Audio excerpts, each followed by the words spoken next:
Hi friends, இன்னைக்கு நம்ம பார்க்க போறது வெங்காய பஜ்ஜி பார்க்க போறோம்.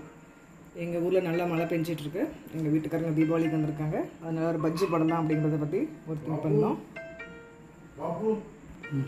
வெங்காய பஜ்ஜிக்கு வந்து தேவையான மசாலா பொருள் என்ன சேர்க்கலாம் அப்படிங்கறத பார்க்கலாம். ஃபர்ஸ்ட் வந்து கருவேப்பிலை வந்து தேவையான அளவு வச்சுக்கோங்க. பெருங்காய பொடி வந்து ஒரு பிஞ்ச் அளவு, கார்ன்ஃப்ளவர் வந்து 1 டேபிள்ஸ்பூன், சோம்பு வந்து 1 டேபிள்ஸ்பூன், மஞ்சள் பொடி 1/2 பிஞ்ச் அளவு, மிளகாய் பொடி காரத்துக்கு ஏற்ற மாதிரி வச்சுக்கோங்க, உப்பு வந்து சால்ட் அது ஏற்ற மாதிரி வச்சுக்கோங்க, 1/2 கப் வந்து பஜ்ஜி மாவுக்கு வந்து எப்படி மிக்ஸ் பண்ணலாம் அப்படிங்கிறத பார்த்துக்கலாம்.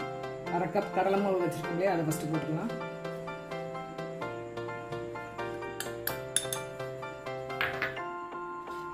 அப்புறம் வந்து கட் பண்ண வெங்காயம் சேர்த்துக்கலாம். அப்புறம் வந்து மசாலா பொருள்லாம் வச்சுருக்கோம் இல்லையா, அது வந்து ஒவ்வொன்றா சேர்த்துக்கலாம்.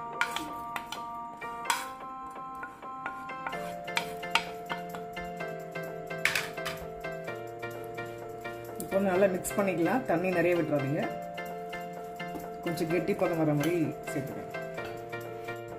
நல்லா மாவு வந்து மிக்ஸ் பண்ணி வச்சு வெங்காயம் மசாலா எல்லாம் போட்டு நல்லா மிக்ஸ் பண்ணி வச்சு ஊறணும் தேவையில்லை. நான் பச்சை மிளகாய் சேர்க்கல, பசங்க வாயில வந்து அது கடிச்சிருவாங்களோ, அதனால வந்து மிளகாய் பொடி சேர்த்துக்கிட்டேன்.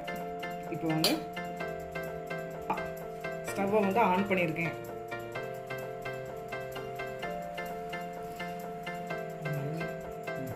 எண்ணெய் வந்து சூடாயிடுச்சு. அடுப்பை சிம்மில் வச்சுக்கோங்க, மேலே போட்டுரும். நான் வந்து கொஞ்சமாக எடுத்து போடுறேன், உங்கள் சைஸ் வரையும் நீங்கள் போட்டுக்கோங்க. நான் கொஞ்சமாக போடுறேன்.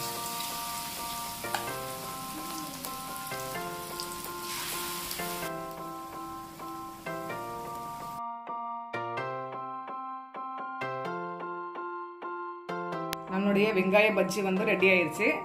பசங்களுக்காக நான் வந்து பச்சை மிளகாய் சேர்க்காம மிளகாய் பொடி காரப்பொடி சேர்த்துருக்கேன். பசங்க ரொம்ப விரும்பி சாப்பிடுவாங்க.